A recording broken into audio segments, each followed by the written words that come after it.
What's up, everybody? Hello. Hello. Hello, hello. So today's episode of Worth the Listen, I'm particularly excited about for probably different reasons than Penny's excited about. And it's because I actually get to have a personal friend who I haven't seen. And I mean, Vanessa, how long has it been since we've physically been in the same room together? I feel like there was a time in the last 22 years or something, but Yeah. I can't remember when it was. Yeah, I can't either. That's okay. We forgive ourselves. Yeah. But we go back. So yeah, Vanessa and I go back over 20 years. Mhm. We worked for a modeling agency in Mhm. Boston called Ford Model Management, not the same Ford that's in New York. And we essentially ran the promotions division Fun. in Boston. And Wow. it was a great time. I mean, I'm we had sure. so much fun. We had crazy accounts that we worked on. The one that always sticks with me is Barbie, because Barbie, Yeah. the Barbie promotion that we That's always had to cute. do every single year. And that was like the bread-winning campaign every year. And who knew Barbie would be such a big thing now? It's kind of crazy. They're probably doing the promotion again this Yeah. year. So can we tell people what the Barbie campaign was? Because it was Okay. crazy. We Yeah, tell you can people. share it. Go for it.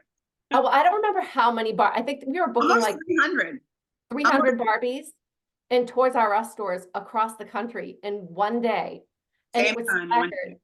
East Coast, Midwest, West Coast because of the time. Mhm. So, and each Barbie was supposed to show up at, say, 2 o'clock at their particular store, dressed, in full outfit, and then they'd give them a Barbie dress and they'd meet and greet children. Yeah. And Aw. so we had pagers back then, We and it did was have happening on a Saturday. You remember this? Oh, no. We Yeah. had pagers. And so every hour Y'all when were- we were booking 500, sometimes they'd be in like Macon, Georgia, or, Texarkana, Texas. And the Barbies would have to be driving like 150 miles to get to their Toys R Us store. And so if the Barbie didn't show up on their slotted time, Maya and I would get the page, and then we'd have to call the store, and the managers would be like, our Barbie didn't show up. I've got 30 little girls dressed in Barbie gowns crying. And he'd be like, listen. You could just hear the kids crying in the background. And then so that would happen at 2 o'clock our time. And then you'd be like, everything would settle. Either the Barbie would show up or we'd get reamed. And then the next hour would come and we'd be like, oh God, it's gonna happen again. So you're like preparing yourself every hour for, yeah. Yeah, not an easy promotion to put together. And certainly, we never had 100% turnout. It just happens. But before Vanessa and I got into that position, because I think Candy told us this one time, like their close ratio before she and I took over was like in the 80%. So we're talking like almost 20% of little girls were getting their dream stash. But when we had like a 97% close rate. So that's pretty good. We were hustlers back then. Yeah. But we're still We hustling. really were. We're still hustling. That's right. We're Look at you. hustling. You're still hustling after all these years. All these years. I love it. The hustle doesn't end. It doesn't end, Maya. Yeah, that's the truth, girl. That is the truth. We all don't change. We don't change very much. I mean, yes, we age, but Yeah, that's about but it. I think if you have Your that, body if ages, it's and that's in about you, it. right? Yeah. Right. Yeah, So. for sure. And you're hustling in a much different industry these days. So I still get the tears on the other end of the phone, though. That hasn't changed. yes, you still get the tears on the other end of the phone. Yeah. And so for our listeners and viewers, today we're talking about marriage, mediation, and divorce. And it's obviously a very important subject simply because of our divorce rate in this country. But I also feel like at midlife, and Vanessa will be able to expand on this, there's so many transitions that are happening in our lives, whether it's empty nesting, whether it's becoming part of the sandwich generation, whatever it is, handling 3 teenagers at home. And so marriage can, can get a little sticky. Excuse me, I need some water. But so today, our guest, besides being my friend, is Vanessa Linsey, and she is a marriage and divorce mediator. And so before we dive into the questions, I'm just going to do a brief kind of quick bio of her. I do love it on your website. You're mediator, meditator, speaker, author, mom, and I had an entrepreneur. Because you've had a number of different, you're like me, you've had a number of different businesses, and ultimately it's led you here. But Vanessa received her certificate in professional mediation at Cornell University's ILR school, where she's honored to be a member of Cornell's mediator panel. She's completed multiple advanced training in divorce, elder, and juvenile mediation, and is also a certified prepare/enrich building strong marriages facilitator. Before becoming a mediator, Vanessa introduced meditation and mindful communication practices to many thousands of people. You became the Boston Buddha's. I love that. That is so cool. I don't know what that is. She's located outside of Boston, so I love the Boston Buddha's very first certified meditation teacher in 2008, and is a graduate of University of Massachusetts mindfulness-based stress reduction practicum. Wow, we all need that. Yes. And then in 2015, she co-founded Chrysalis Meditation Center in Winchester, Massachusetts. And because, she's an overachiever like the rest of us, she also wrote and published her own prescriptive memoir called Metamom, A Mindful Guide to Managing Your Mood and Your Brood. Love it. Love the title. I do too. And we'll hit on that a little bit as we get into conversation. But why don't you share the stuff I didn't share in your bio, a little bit more about your background and how you got into mediation and sort of the transition from meditation to mediation, and why focus on marriage and divorce? Well, yeah. Okay. So there's a lot that came before I started teaching meditation. It's funny, after I left Ford, I actually opened because I am a serial entrepreneur. I went to fashion school, and then I opened an apron making company where I made mother-daughter aprons. And then I was kind of just like getting my hands going. I think there's a lot of healing that happens in working with your hands. And I needed healing at the time because I was extremely depressed. I probably didn't show up that way in the world because I'm friendly and outgoing and very extroverted, but like inside I was terribly depressed. And working with my hands was very helpful. So I love the fashion. Clearly we worked at Ford together. You and I were both dressers, and we liked, we hung out on the fire escape out back smoking cigarettes. Can I say that? And our little outfits with the models. Oh my God. Yeah, we liked the scene. It was a scene. So I liked that. So yeah, the aprons helped me get my hands going and learning how to sew and stuff. And then I ended up opening a line of golf clothing and resort wear for women. I ran that for like 3 years. I sold it in 13 country clubs around the country. And then I was having babies at the same time. And then I had my third child, and I was like, yeah, I was literally pregnant out to here with 2 kids in car seats in the back, delivering the spring line to Weston Golf Club. And I'm like, what am I doing? I should be at home with my feet up, watching Oprah. Yeah. So I, that's what I did. I sort of like put everything to bed, and I came home, and it was a really good time for me to like look carefully into my whys of existence, because everything was always hustle, hustle, hustle for me. And this was a time where I really needed to focus inward on my family and like think about my depression and how I wanted to show up for my kids as a mother. And so I was actually watching Oprah. This is like so many women's stories, right? And this is one of the reasons why we all love Oprah so much, because she helps us identify with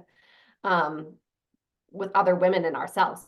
So this guy, Brian Weiss, was on the show, and he was like a psychiatrist who ran the psychiatry department at the University of Miami.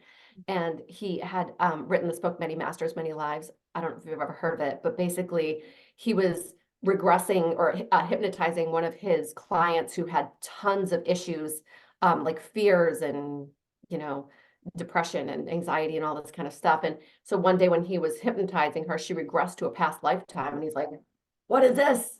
And he didn't believe in this. He was like, he didn't believe in past lives or anything like that. And although 80% of the world does, of the world's population does. And he kept going back with her, hypnotizing her over and over and over again. And she ended up healing all of her stuff through regression. And I was watching this episode and I watched him regress an entire audience. And then they were all standing up like, I went back to be a nun in 1847, or like all these crazy stories. And I was like, I think I need to do this. So, pregnant out to here with Xavier, my son, who's now 15. I tried it. And then I ended up getting really into like Buddhism and reincarnation and spirituality and meditation. At the time, there were like 2 videos on YouTube with meditations. One was Deepak Chopra, who was basically sitting in his living room like I am now, and he was saying, just say so hum over and over and over again. And I'm so like, okay, that's how we meditate. We're just going to say so hum over and over and over again, and then I'm going to heal everything. And So that was like back in 2008, right? yeah, This yeah. is before meditation was really started becoming super popular. Yeah, it was hard to find resources. And so that's why I think that's one of the reasons why I got really into Buddhism, because they were masters of it. And so I started going to this Tibetan spiritual center that was in Arlington up the road from me in the next town over, and made good friends with a monk there. And he was awesome. He just taught me stuff and he was super open to me. And we became good friends. And eventually I got to the point where I was like, I think I started to heal myself. And I was like, I think that I could help my friends heal. It's really about my neighborhood, my community, my like immediate surroundings, because we have the Oprahs of the world, or like the sort of like mid-tier leaders of like I can't even think of somebody who is like I don't know, like a Gabby Bernstein. She could have I love Gabby Bernstein. Yeah. Right. We love her, but she's not going to touch you personally. Right. Oprah's not going to touch you personally. So I felt like, I think this might be my role, is to just help people personally, to be a hands-on type of teacher. And so I've started having like gatherings in my house once a week, where I'd have like 12 women come and I teach them all different meditations. So every week we would do a different meditation that I'd picked up from a book, or from, going to, reading Thich Nhat Hanh, or from my friend Lama Sonam, the monk down the street. It was just a really beautiful experience, and people really appreciated it. One of the women started also teaching meditation, which was awesome.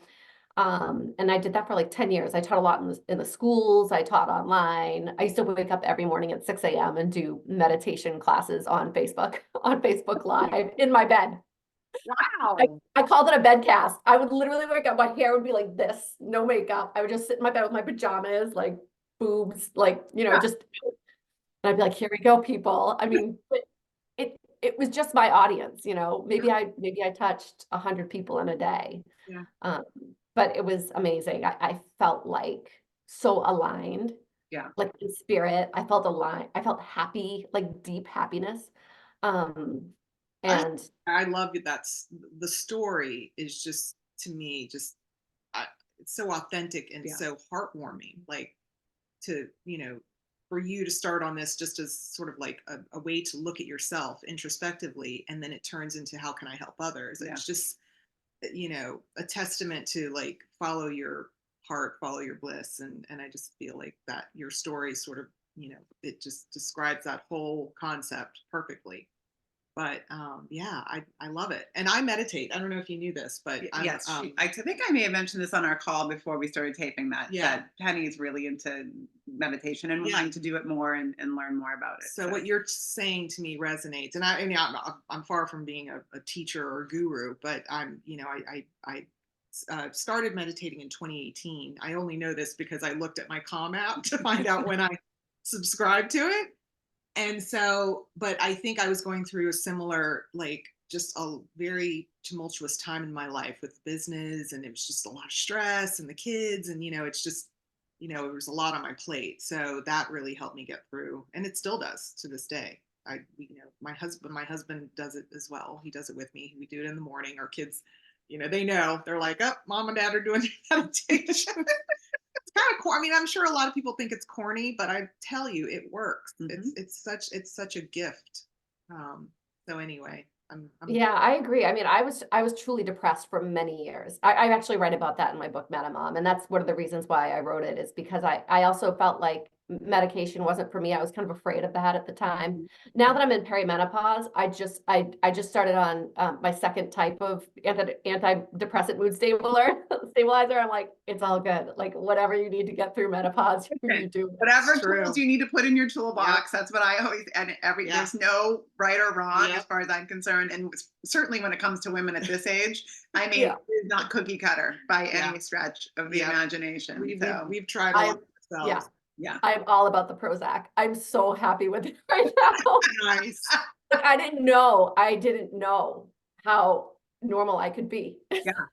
I'm actually kind of normal right now. Whereas before with the perimenopause, I was pretty psycho.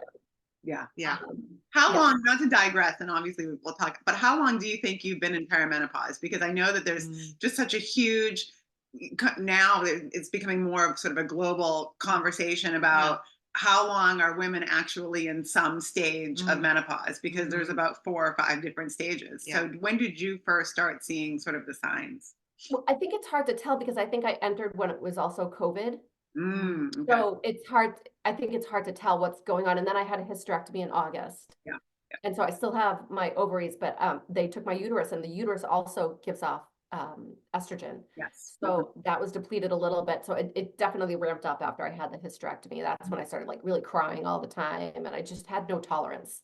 And then I'm prone to depression because I experienced it for so many years. And they say that if you experience depression in your past, when you hit perimenopause, the chances of you experiencing it again are like 80 or 90%.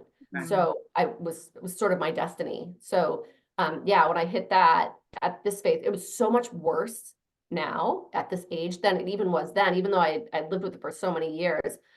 You know what I think made it even worse though, is that I knew what it felt like, and I healed it on my own. And this time when it happened to me, it felt stronger. And I felt like I couldn't use the same tools that I used before to heal it the first time. And I was desperate. And I called my doctor, my team, and they were like, "Oh, honey, come in. We got your back." And it felt so good that I wasn't the only one experiencing this. But it took me many months to realize what was happening, and many conversations with girlfriends, like walks in the woods or coffees downtown, just to be like, this is happening to me. What the hell? We have this conversation like at least once a week. I'm in perimenopause as well. I feel like you're telling my story because just about a month ago, I was like, I have got to go to the doctor. Something is off. Like, because maybe it's because I meditate too. I'm a little more sensitive and a little more self-aware. So it's, for me, same, like, you just feel when you're really low and you're like, why am I feeling like this? This is not me, and then, so yeah, totally relatable. Well, I think you did another really great point of like the way that you were able to heal yourself when you first identified with having depression did not apply when you went into perimenopause. And I feel like the same goes for losing weight, feeling tired. My dog is barking. She wants to be part of the conversation. Losing weight, thinning hair, right? Like it's like the world is against you, and no matter what you do, it doesn't work. You feel like you're losing your mind, So, and then on top of that, you've got kids and a husband, and and again, it can put a strain just on your family life, so. Yeah, it's funny too, just even about like the way our bodies and looks are changing too. Like back then I was depressed, but I think I would still look in the mirror and be like, oh, you're so cute. But now when I'm depressed, I look in the mirror and I'm like, oh, what's all this? Like, is this a old suntan that won't go away? Or like, with clearly I've let my hair go gray. Like everything just kind of looks different, or like my skin is crepey now. And I'm like, ooh. Right. Cellulite in places. I was like, oh, I didn't know the backs of your arms could get cellulite. I know, right? And that's another great point, is it's now you're grappling with the physical and the mental, right? Because, like when you're in your 20s, you can look in the mirror and be like, but at least I still look fabulous. That's right. I'm still hot. I'm still hot, right? But now you're like, Yeah. okay, I've put on 20 pounds that I can't get off, and everything's sagging, everything's going south. So it Yeah. just, anyway. Yeah.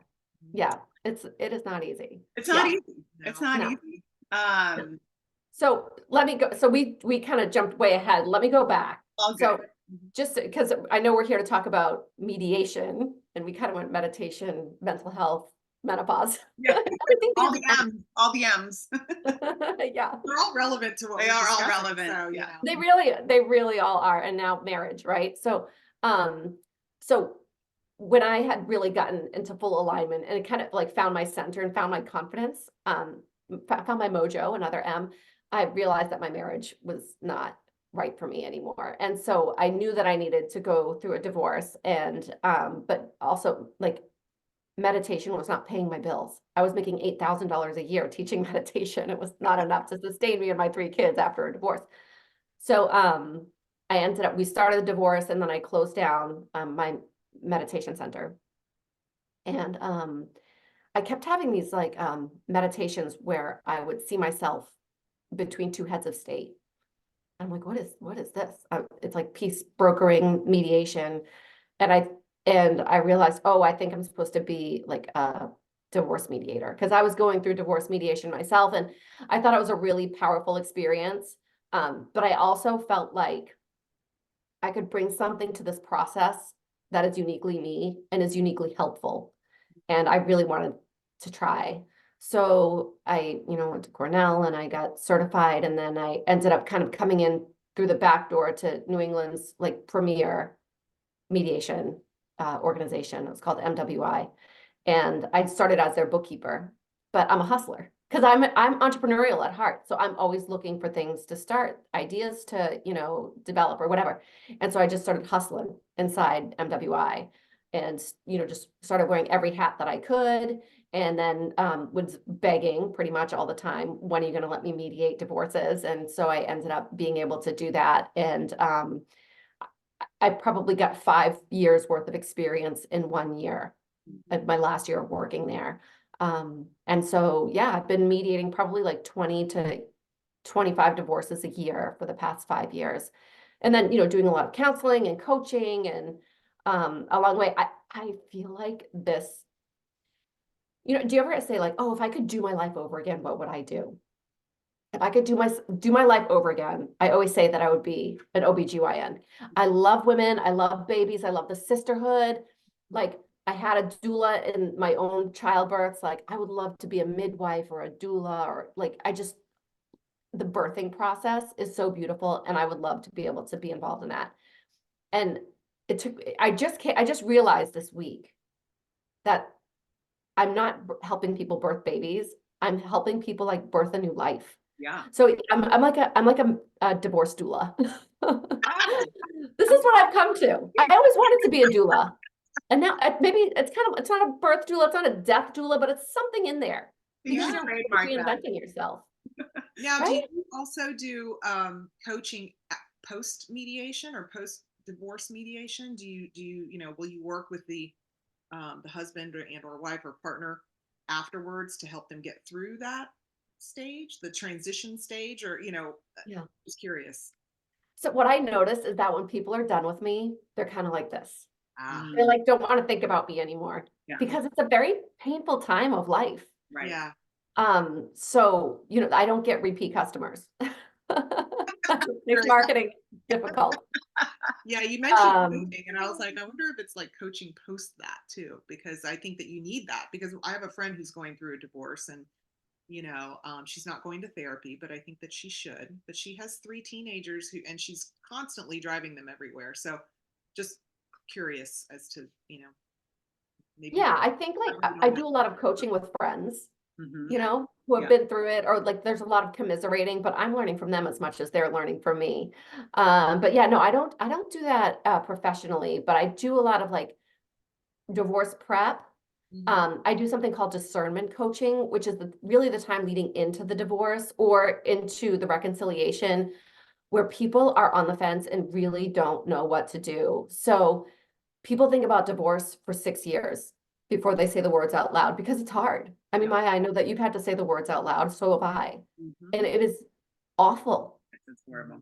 You will do pretty much anything and procrastinate and wait as long as you possibly can before you have to say those words out loud. And when you do, it's like you're ripping out your own heart, you're ripping out your spouse's heart, you're destroying your family. I mean, it's terrifying. So, one of the things that I think is really powerful about discernment coaching, and it's not a very like popular thing to do, but I wish more people did it or knew what it was, because 6 years is a lot of time to spend in a marriage that's not working for you. So if you can save even 4 of those years, even 3 of those years, heck, even like 2 of those years, especially like in your 30s, you don't want to waste your pretty. You can restart, you can have more kids in your 30s, you push it out too far, you can't, you meet the love of your life when you're 45, you're not going to have any more kids with that person. Not that it's all about having kids, but do you know what I'm saying? Like there are limitations that come with waiting too long. So, and not that I'm advocating divorce. Like I really actually think that if people can hold their marriages together, it's the best thing to do. I think that you should do everything you possibly can to save your marriage before you say the words divorce. And I also noticed that just saying the words divorce can ruin a marriage, because once you say them out loud, it's like Pandora's box. You can't take it back. And so in my marriage coaching sessions, one of the things that I'll often hear couples say over and over again was, well, in 2017, you said you wanted a divorce. Like, well, it's 2022 now, or 2024 now, or whatever the date is. And you're still talking about that one time that he or she said we should really divorce, because it is such a betrayal and a shock, and your whole world crumbles when you hear the word. So I think that when people shouldn't threaten it unless they really mean it. I would say that as advice, sort of, for anybody who's married or like contemplating it. Don't say it until you're really sure. But if you need like a controlled environment where you can be held accountable and have safe space to say the really scary things, like, let me say it. This is one of the services that I'll offer my clients sometimes. I'll be like, oh, then nobody's to blame. Is this Or nobody. Is this part of the discernment counseling that you just mentioned? Can you elaborate on that for people who don't know what that is? Because I think it's a really fascinating topic that people should know about. I've never heard of it, but I think that, at least if you've been married for some significant amount of time, I've been with my husband for 25 years, the thought has probably crossed your mind, especially if you've been going through a rough patch. So Yeah. what are sort of the indicators or the, to look for so that you can, broach this topic of discernment counseling? How does that work? Yeah. So discernment is basically like, should I stay or should I go counseling? Okay. So people will come in, and what I'll do is I'll give them a survey through Prepare Enrich, because I want to see what their strengths are and what their growth areas are, or their challenges, so that I can, and it basically is a computer readout of algorithms where it's your relationship compared to 3 million other relationships, people who are answering the same questions, and it spits out this report that says, okay, this is where you're super strong. You have lots of friends, you have great sex, you talk about money well together, but here's where you fall off. It's communication, it's conflict resolution, it's blah, blah, blah. And so what we'll do is we'll say, okay, great job on these things. You're going really strong. And I think it gives people confidence sometimes, like, oh yeah, look at, like, we're in the 80th percentile for sex, like, good for us. That's great. And so, like, their intimacy must be a balm for them, or that's how they heal after a rift or whatever. That's how they work their rupture repair. But there's also this conflict resolution that we really don't know how to deal with. Like, let's work on that. So they'll come to me, and, it's very different from therapy. Like, therapy versus mediation. Therapy, you're spending a lot of time in the past. You're really figuring out your whys. And there's a little bit of how and what to do next, but not a lot. I feel like it's really, you're healing those wounds. And mediation, it is a healing process, but you're not there specifically to heal the wound. You're really here to get in the present moment, which is like meditation. Like, I'm the neutral observer of my own experience in meditation, right? And in mediation, I'm the neutral observer of somebody else's experience. So I'm here keeping my clients in the present moment and helping them move forward, making better decisions for the future. And I'm helping them get on the same page so that they can make good decisions together and feel confident in their path forward. So we're really like, they should definitely have therapy at the same time and heal those wounds. But I'm going to be like, okay, I can see here based on my little printout that you guys need to work on communication and conflict resolution. Let's practice really great communication skills. Show me, and then I'll watch how they fight. Yeah. Like people will be like right in front of me. It's like watching TV. Sometimes I'm like, is this real life? And it's like, hold on, let me get my popcorn. Yeah, exactly. Like, but yeah, and then I can say, be like, okay, this, and then I'll catch them.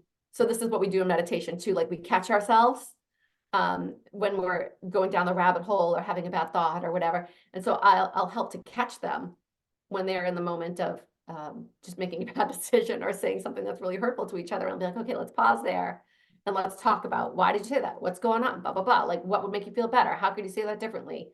Like helping people get humble, because people often like, they get really stuck in their positions.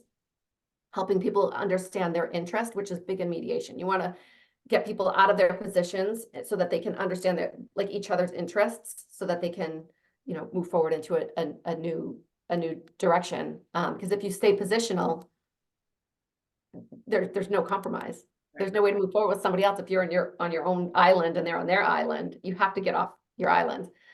So yeah, sorry, I'm a little bit all over the place, but that's pretty much what we do. It's actually really productive work. I feel like it's such an underrated wellness practice, mediation. I think people often think about it as like a legal practice or something like you do in a workplace atmosphere. But when you take the tenets of mediation and you apply them in your interpersonal relationships, it's really productive. And some true magic can happen. Yeah, it's forward moving.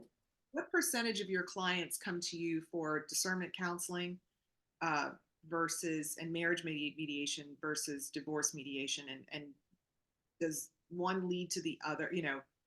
Where do they relate? Where do they Yeah. tie into each other? Yes. Yeah, yeah, that's a great question. So I get very few mediations to stay together, maybe like one a year. I wish I got more discernment because I just think it would save people so much time and confusion. Because with discernment, folks can stay together. Yeah. You know, you're deciding like, what direction do we go in? Do we split or stay together? And having the space to talk about these things safely, again, where I can say the word divorce in a way that they cannot. Nobody's to blame. It's just like, let's just be real and talk about it, get it all out on the table and move forward with open communication. So, and it's accountability, like, okay, every 2 weeks, I know I'm going to be meeting with Vanessa. We're going to sit down for 2 hours and we're going to talk about this and really make a decision on how to move forward. So I have had couples that literally, so I have this room in my office in Boston where it's like a library and it's very open and I would sit, I had this one room where I would sit with a couple and we would do discernment coaching. And there was one day after 4 weeks of discernment, it's only 4 weeks, because if you can't make a decision after 4 weeks, I think you probably, or 4 sessions, it's 8 weeks. I think you probably know what you need to do, you know. One of the telltale signs that somebody is ready for divorce is that I give them homework every time they come in for a session. If they do not do their homework, they should not be married. Yeah. Because they're not prioritizing this process and they're not prioritizing their partner anymore. So I can't tell them that. That's a decision that only they can come up with. But from my like professional perspective, if I don't see you doing any work here, like, Well, they're choosing their hard. absolutely. Yeah. They're not doing work in their marriage. Yeah. I mean, that's just, Yeah. it's sort of, It's always like not wanting to go to therapy. right. To me, that would be a red flag. Exactly. Right. Yeah. Yeah. Like marriage is hard. Divorce is hard. Choose your hard. Right. If you're not willing to do the hard work in marriage, then you're choosing a different hard, which is fine. But then we literally leave that library and we walk down the hall and we go into a different room, which is like the divorce mediation room with like a big table where you're sitting separately from each other with, you know, divorce papers in front of you. And I've actually had that happen. We're literally on the 4th session together. Spouse said, this isn't for me. I can't do this anymore. And I was like, okay. And we just walked down the hall and their divorce was done in 30 minutes. They had mediated their agreement in 30 minutes.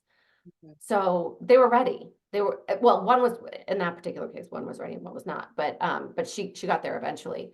But I think it's really hard for people to say the words, and sometimes the discernment practice can, or sessions can just help them be more confident in saying the words. Well, and then you provide a buffer as well, right? Yeah. Like uh, it's similar to a therapist in that you've created a safe space for them. You know, they can rely on you to sort of direct the Yeah. or put the brakes on if things, like you said, things Yeah. are going south. You can step in and say, Yeah. let's not go there right now, right? Let's pull back Yeah. a little bit. Yeah. Yeah. Um, Smoothing a lot of tension and awkwardness and a sensitive topic that some people just don't want to talk about. absolutely. And Yeah, and I think also I keep coming back to those 6 years where people stay in miserable marriages. Mhm. And like what that does not only to each other, but to their children too, who have to watch that, Yeah. right? I Yeah. mean, it's torture for them too. So I think that also sometimes divorce is not an option. It's just not. Maybe it's because of religion, or it's because you took those vows and you are sticking with it, or maybe it's financial. Who knows why it's not part of your culture. It could be many reasons why divorce is not an option. And I really do think, I think therapy is important, but sometimes if if your relationship has expired, but your outside forces are holding you together, therapy is not going to help. But mediation can, Mhm. because Mhm. mediation is a way to make agreements on how you two are going to coexist in space and survive Yeah. and not feel quite so miserable. You can sit down and say, okay, like, this happens a lot. Wife not open to sex, husband still needs sex. They're not having sex. It's been many years. Go to mediation and you're like, okay, this is what it is. Husband needs sex. Wife's not willing to give any. What are your options to move forward? Right. You refuse to get a divorce. You're gonna stay together. What is this gonna look like? And so then you can have the conversations about like open marriage or whatever. Like people still need to live their best lives. And I think that that is not a conversation that people can have easily at home. It's just, it's Yeah. too hard. too It's hard. too hard. Agreed. Yeah, and I think, the world we live in today, there's just so many variables that make staying together hard and even make divorce hard. I mean, I'm interested to know if you have any couples in this situation, but I know a couple of my friends who've gone through divorce and the spouse is still living in the house. Like they're divorced, but because of usually it's financial reasons, and I think there was a TV show once about this. Like I don't think it got picked up for a third season. I think it was on 2 seasons, but like I think it was called Uncoupled, where he lived like in the garage and she lived in the house with the kids and they were both dating. Like, have you experienced that with any couples? And Maya, yes, I see it all the time. Yeah. All the time. does it Yeah. work? Can it work? Is it a pipe dream? Sometimes it's like you don't have a choice. Yeah. I mean, I think if you're really stuck, be it for financial reasons, I don't know. See, I think that if you're in alignment and you're being really honest with yourself and true to yourself, you're never stuck, Mhm. you know? So you can always move and do something different. It's just how much discomfort are you willing to bear in order to get into alignment? Because eventually, even though it's, like moving out may be like financial burden, really hard. Maybe you're sleeping on your mom's couch for, 2 years or whatever, maybe not 2 years, that's a long time, but for however long it takes for you to get on your feet and whatever. I just think it's like how uncomfortable are you willing to be in order to get in your right space and then live your best life? It's like no mud, no lotus. There's a Thich Nhat Hanh book called No Mud, No Lotus, which I'm like obsessed with. But yeah, I mean, you really got to like compost that stuff and see what grows from it. But the compost has to break down all the way, Yeah. I think you make a very good point. If you don't take action, you really can't. It's the action needs to happen. Yeah. I think in a lot of these cases, and you make the point of waiting 6 years before having this kind of mediation. It's like you really need to have the discussion as early as possible.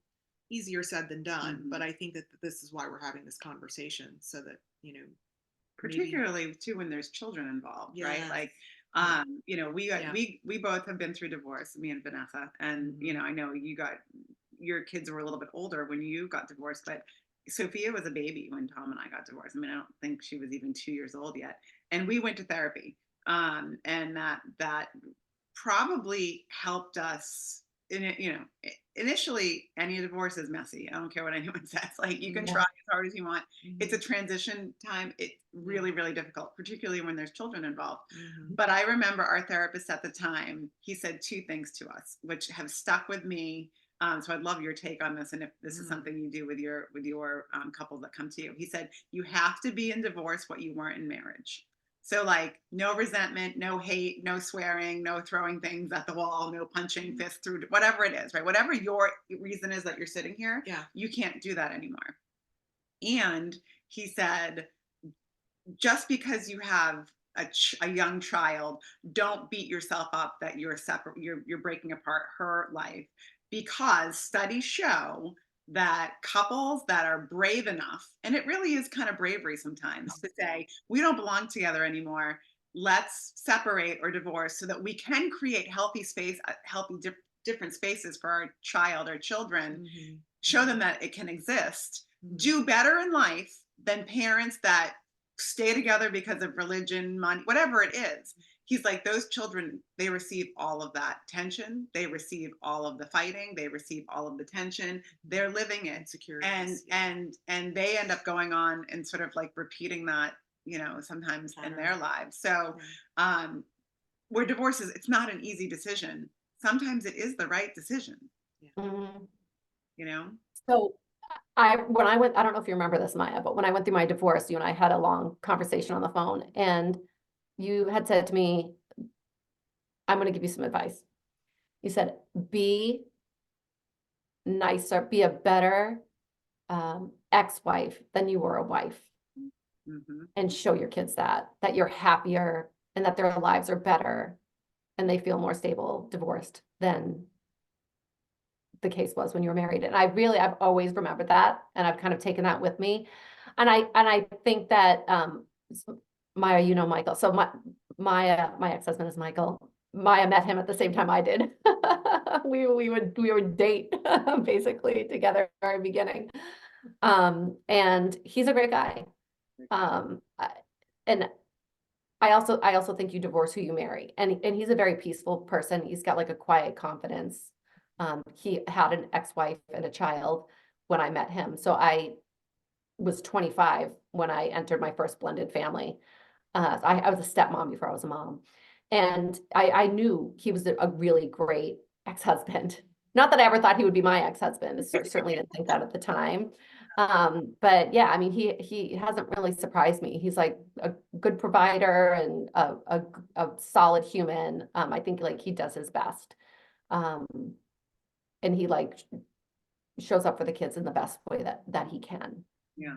So, yeah, I think to have a peaceful divorce is humbling. Like, you have to put a lot of like Maya just said, like putting that resentment aside, especially for the sake of the children, and just like put those babies first, you know, prioritize them and keep them the focal point of everything, of your whole experience. Why do like, what is the reason in somebody's marriage? Is there a common thread? Like, you know, 60% of my couples come to me because they wake up one day and they realize they have nothing in common. 40% came because somebody cheated or whatever. Like, what are the biggest reasons that you see that you have a couple sitting in front of you saying, we need you? Yeah, it's interesting. So in mediation, like, I don't always get the why.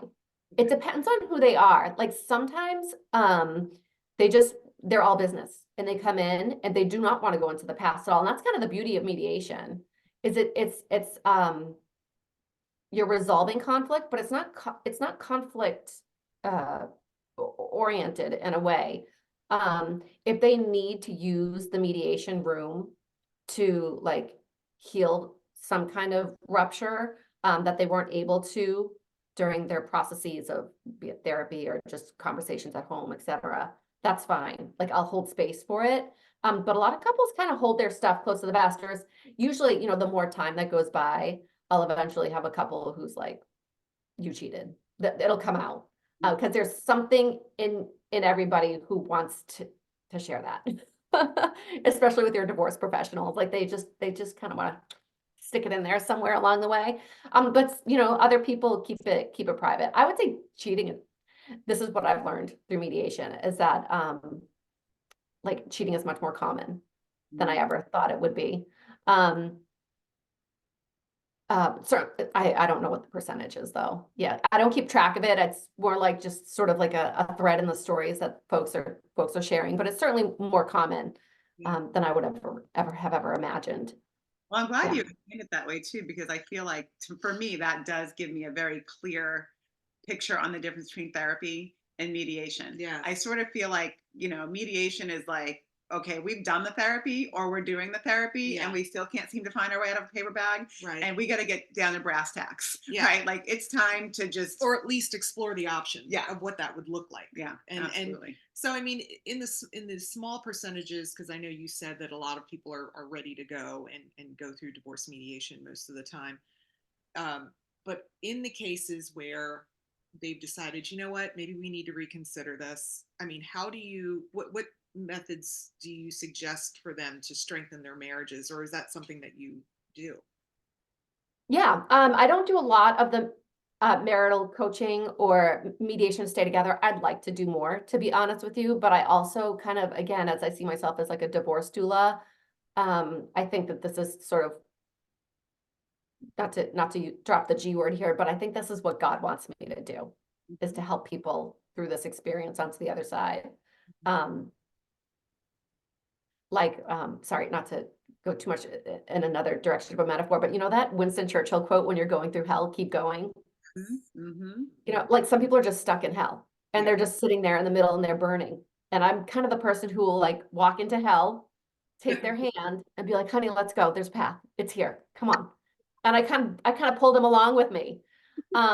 So yeah, I think this is what I need to be doing. But yeah, with the marital coaching, which is actually so much fun because I assign great homework. I'm like, get naked and get in a bed and whatever, like find a new position tonight or what, it's like, I love assigning sex for homework. I think that's super fun. Or like, we do fun activities. Like there's one, I actually learned this at a retreat that I was at a long time ago. When you're stuck in conflict, you need to figure out like where that conflict lies sort of on a continuum. So the question is, how many forks do you give about this? Mm-hmm. And it's kind of like a visual, like you picture having forks in your pocket and you're like, okay, like if it's where we're going to go to dinner tonight, I don't know, how many forks do I give? I kind of, and you're fighting like, I want Indian food, I want Ethiopian food, and you're fighting back and forth about this. And then you're like, well, I really only give like one fork about what I eat tonight. And the person who wants Indian is like, I give 6 forks about Indian food. And so that's your answer. It's like, I thought that was a really cute way to resolve conflict and in a way that feels like kind of light and fun. So we teach a lot of communication skills in the mediation to stay together. A lot of it is kind of like logistical, practical, just saying things out loud and then having me as an accountability partner. You're going to have to report back to me in 2 weeks and tell me what's going on.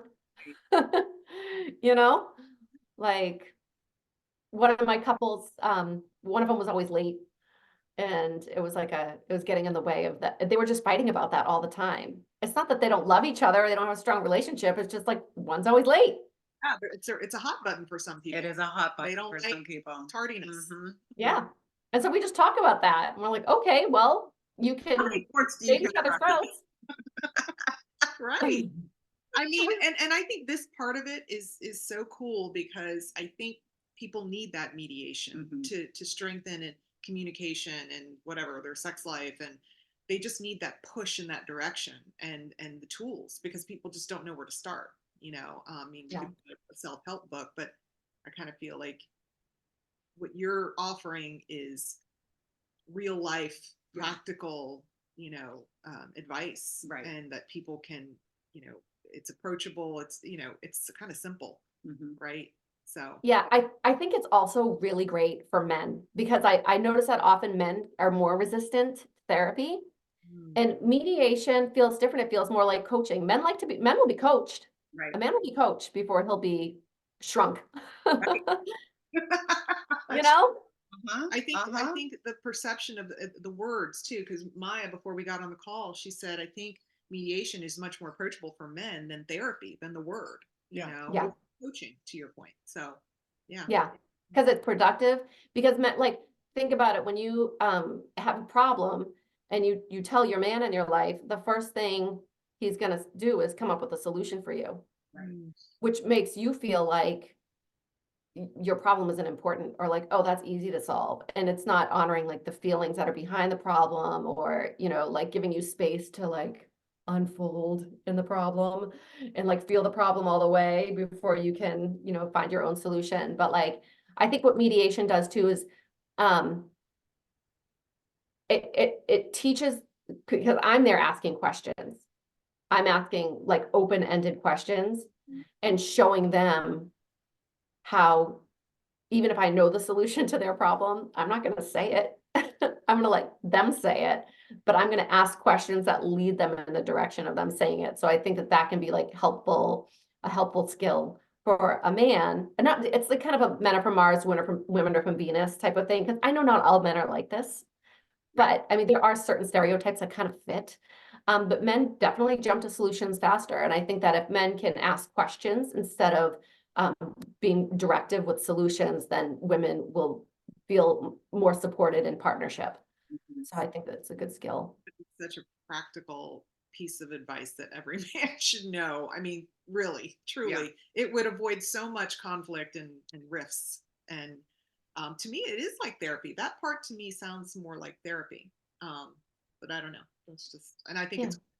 But, So let me ask you this. Somebody's listening to this at home and they're on the 5-year mark of the 6 year before pulling the trigger. What is your advice? Okay, so how do they get started? What would be your advice to be like, okay, you've got to get this ball moving so that you don't stay in hell and they don't stay in hell. And then, what's some of your advice or like, again, identifiers that people should look for before they hit 6 years to maybe get them to take that step so that potentially they can save their marriage, right? Because my guess would be like, if you can start the process earlier than 6 years, you may be able to actually save your marriage. Yes. Yeah. I mean, rupture repair, super important. Like, if you do not repair your conflicts, they will fester and you will build resentment, and you will get to the point where there is no safe space for you anymore. And the love will just start to wither on the vine. So, repair your ruptures, get professional help, because this is something too that I'm learning with likelihood of me getting married again, very slim, but I am with my partner that we've been together for 6 years. We have 6 children combined. So it's like Brady Bunch in my house, 6 and 6, 3 and 3. What's that? I said, I gave you an extra one. I thought you had 7 together, but well, there's 7, including Chelsea. No, I've got Chelsea, who's the oldest, but she's from Michael and she lives outside of the house. So I'm like, she's my baby still and always will be. You met Chelsea, Chelsea.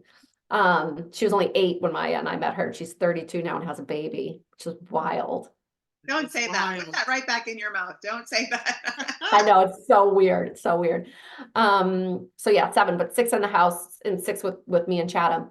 Why was I saying this? Well, so I have no idea why I was saying that. So we're talking about rupture repair. So I've learned so many lessons with him that are like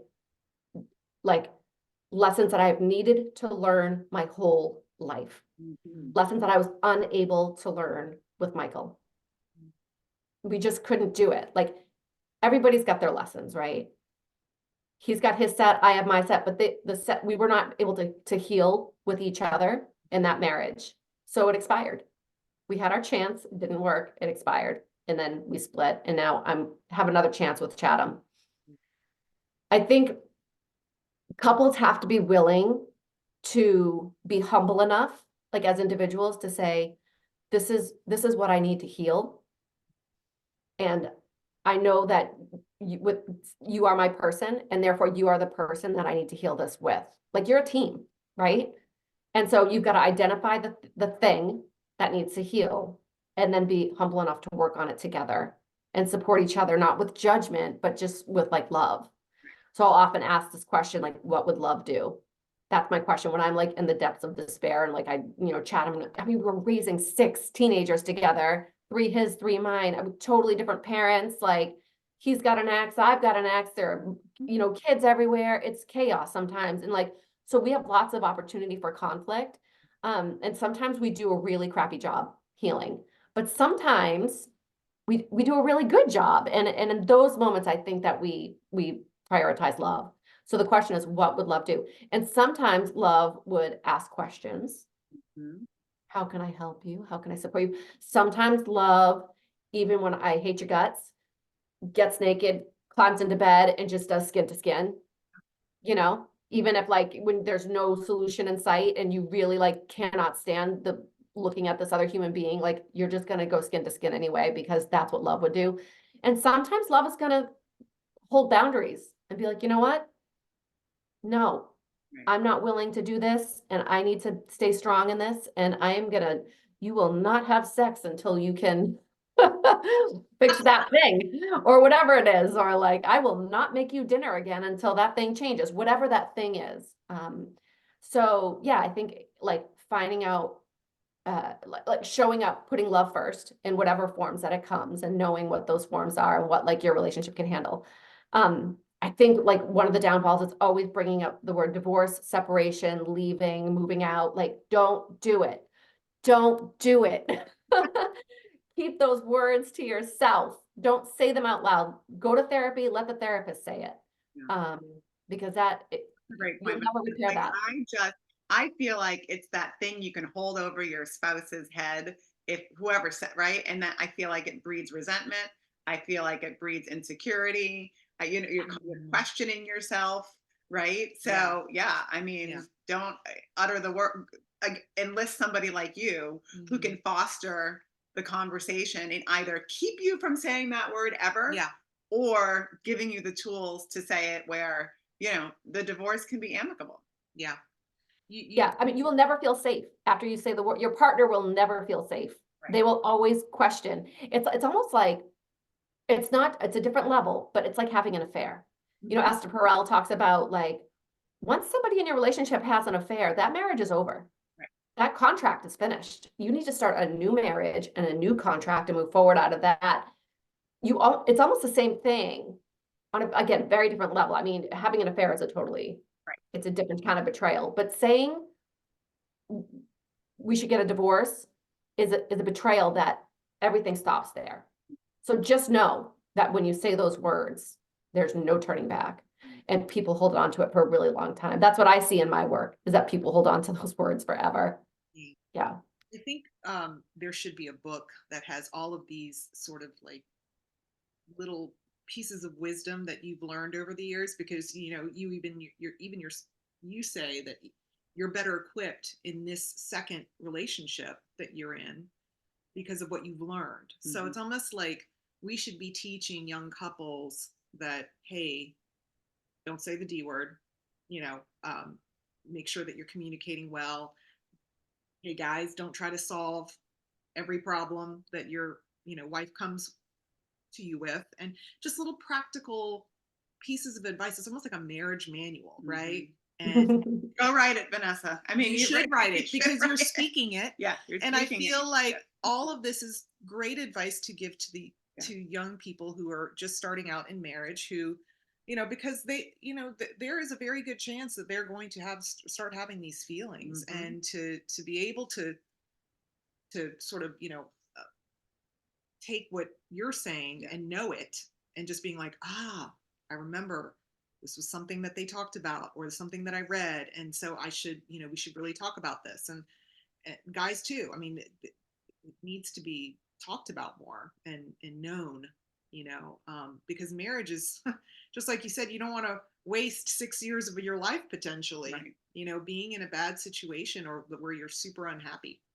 So, Well, and I think, and I don't know if it's because of your background in meditation, right, and how you apply meditation to sort of your mediation practice. You present things in bite-sized. This is what I'm getting from our conversation: palatable, bite-sized increments where somebody can wrap their head around it and receive it, right? And I think sometimes it's just people aren't willing to receive. They're just not. Yeah. They're either not ready or they're not willing. And I think, it's just can be just so valuable, especially when you're getting ready to say, this marriage has expired. It's time for the two of us to go in a different direction. Yeah. Yeah. Yeah. It's funny. Have you ever seen the show Love is Blind? No. I've watched it one time and it's pretty interesting. It's so good. This is my dirty secret. Two strangers, they put them together and then they like meet at the altar. Is that the one? No. So they're like, they call them pods. It's basically, it looks like a container. It looks like a Okay. container truck.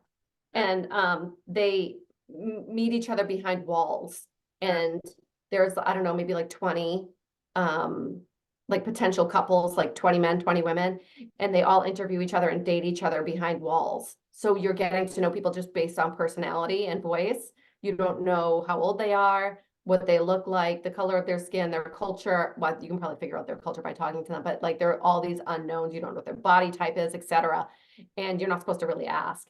And then when the experiment culminates sort of with a proposal. So they have, I don't know, maybe like 10 days or 2 weeks or something in these pods where they're interviewing each other and dating each other. And then if people click with chemistry, then they'll propose and meet each other, and they meet each other for the first time. They're like, oh my God. So I was watching this season. I love this show. I really do. So they're meeting each other this season, and they go on a little honeymoon, like sort of like a pre-wedding honeymoon to get to know each other, and then they move in together as like a engaged couple, and they meet each other's families, etc. And I just saw a breakup on the episode that aired this week, and it was like so mature. And it was so quick and painless. I felt like these two people, and they were both like very much like God-fearing, and like they were like spiritually in their own zones, And when they broke up, she was like, everything on paper is right for you. Like everything's just perfect, but I don't feel like a craving for you. I don't feel like the physical desire for you. And he's like, well, if you don't feel the physical desire, then why should we keep going? And she's like, I guess we shouldn't. And then there were like hardly any tears. They just left. I was like, isn't that such an interesting breakup? It's so like it was like responsible. There was like some sadness, but there was no resentment. It was wild. I think maybe it's something in the water this week, because I have 3 mediations scheduled for this week. And one is so divorce can look all kinds of, sorry, I'm tangenting a little bit right now. I know that's not a verb, but I'm tangenting. A divorce can look all kinds of ways. So some of my couples will go for like 2 years, and it takes them just to mediate their divorce. Other couples, I've done a divorce in like an hour. It's unbelievable how wildly different they can be. So I had a couple that I went to their house on Monday and helped them through their process. And I can't do this for all couples, but I could just tell with them that they were safe and they were very loving. I interviewed them over Zoom, and I was like, I'll come to your house. So we sat at their kitchen table, and we just mediated the whole thing. Maybe it took 4.5 hours to get through the whole process. They held hands the entire time. So it's not always it's a contract expiring, it's an end, but it doesn't have to be ugly. Right. Sad, yes. I mean, these people were sad. There were tears. It was emotional, but there was a lot of love. Yeah. So I think it's important to know, like, when it comes to divorce, I don't even remember what your question was. I'm so sorry. I'm going off on such a tangent. I love that it is going in this way, Yeah. because I wanted to ask you, in your line of work, because a lot of times people go to an attorney, right? But this to me seems a lot less threatening, maybe, Transactional. yeah, I don't know. It just feels a little more softer, Human. human. Yeah, both of those, softer and human. Yeah. Well, but you all do discuss things like, child support and, Oh, yeah. what is that called? The Alimony. visitation, Alimony, alimony, all of those parenting things. time, So you inheritance. subjects, it's just, yeah, I mean, it's pretty much the same thing as an attorney, right? Yeah, I mean, we'll do like division of assets. I think that if people have big questions about, or if they're not feeling confident in their financial scenarios, I always encourage them to pull in a certified divorce financial advisor. Because an attorney knows the law, but they don't necessarily know your finances. Mm. And you can pay an attorney $500 an hour to sort of like put your, puzzle your finances together and say, this is what you're entitled to, or you can pay, I don't know what a different financial advisors charge. There's a spectrum, of course, but sometimes if you have money invested with a CFA, they will help you for free. And that is the person that you want to work with when you're going through your divorce, because they can look at your financial future, help give you confidence that you need, again, to move forward. They're not locked in your conflict. They're not benefiting from your conflict. They're really, what they're going to benefit from you is making more money and having more money. So they want to make sure that like you're well budgeted, that you're safe, that you can afford this scenario that you're in, et cetera. So I would, I think that those are the types of helpful professionals that are great. I love working with attorneys. Attorneys empower my clients in a way that nobody else can. They feel advocated for, they feel supported. But I do think that the first step when somebody is about to get a divorce is not calling an attorney. Call a mediator first, especially if you prioritize your peace of mind, if you want to sleep better at night, if you care about being a great co-parent, because the attorney's job is to advocate for you and to get you as much as you can possibly get. So inevitably, they're going to pit you against your co-parent, but it's your co-parent. It's a restructuring of your family. It's not a bomb drop on your family. Right. It's, you are still part of this family, and you need to co-parent with this person forever. Yeah. Like, you'll go to weddings together and graduations together, and you'll have grandbabies at the same time, and you won't want to be like, oh, I don't want to be in the hospital right now because your dad's there. No, you want to be there together. You want to have pictures with everybody together. That's what's best for the kids. So, and best for you. It's that you'll have more peace in your heart if you can get through your divorce amicably. So again, there are all types of ways a divorce can look. And I think that like stereotype of a really ugly, contentious divorce is not representative of how divorce can actually look. And I think a mediator, mediator is a big step below litigation, and it's a big step above DIY. Like if you're doing your mediation, if you're doing your divorce yourself, which a lot of people try to do, and frequently I'll get like the court will send my clients to me saying, these people have a terrible agreement, they need help, like they have not thought this through.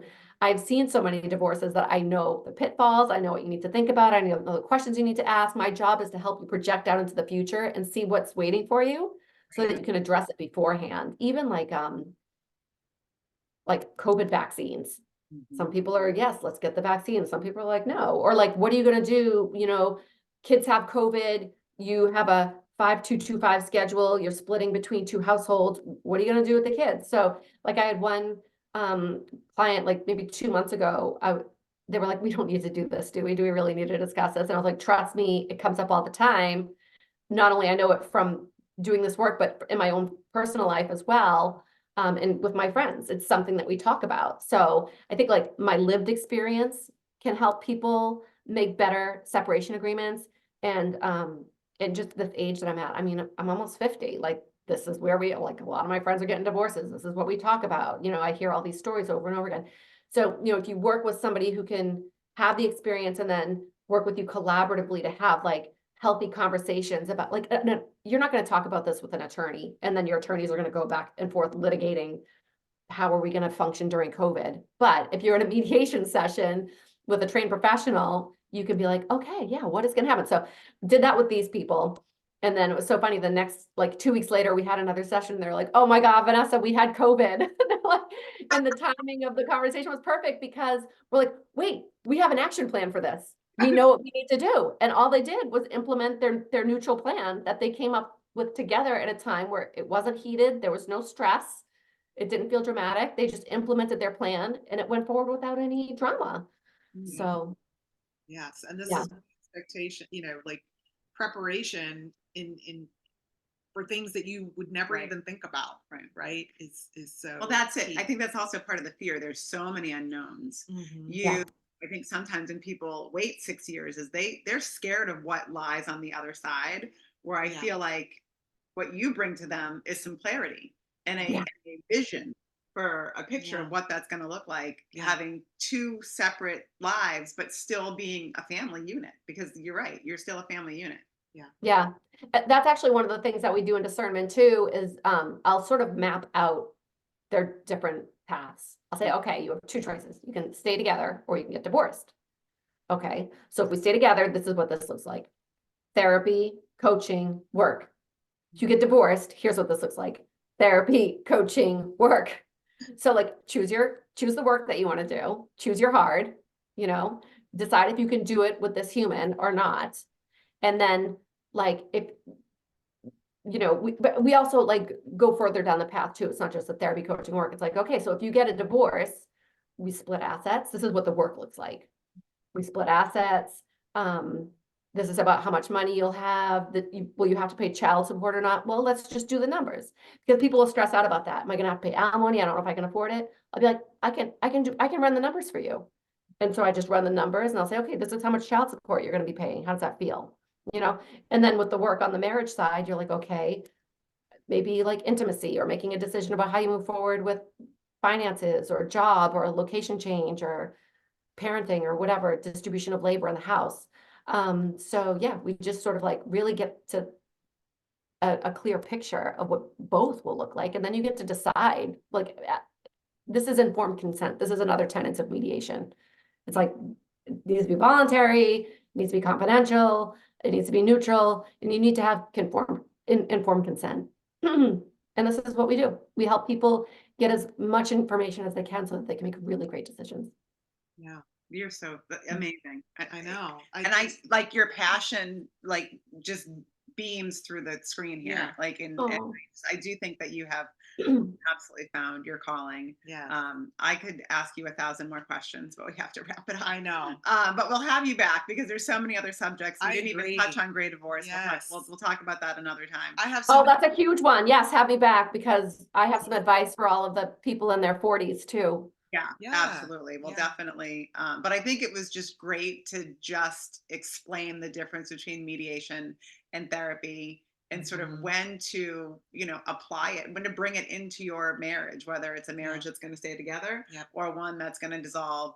And, how do you do it as amicably as you possibly can? And I think, we can also have you back too and talk about navigating blended family, because you and I are both blended families.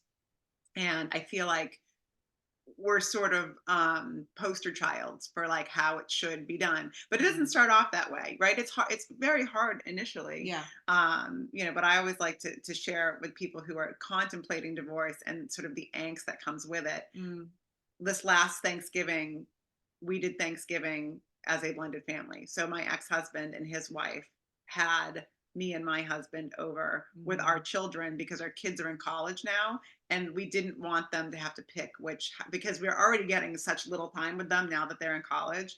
And the invitation, it really, because they invite, it just warmed my heart, and I was like, wow, we've really gotten to this point now where we're just one bigger family. There's just more households, there's more bodies involved, but it can still be beautiful. I mean, it can, and I think just people need to know if you're at that point where you're like, I think this marriage has, it's run its course, there's hope. And I think that you certainly also can bring that to your clients. Yeah, I think talking about life after divorce is just another great topic of discussion for any woman really. But you're right, it happens more in midlife, obviously, after you've been married for a while.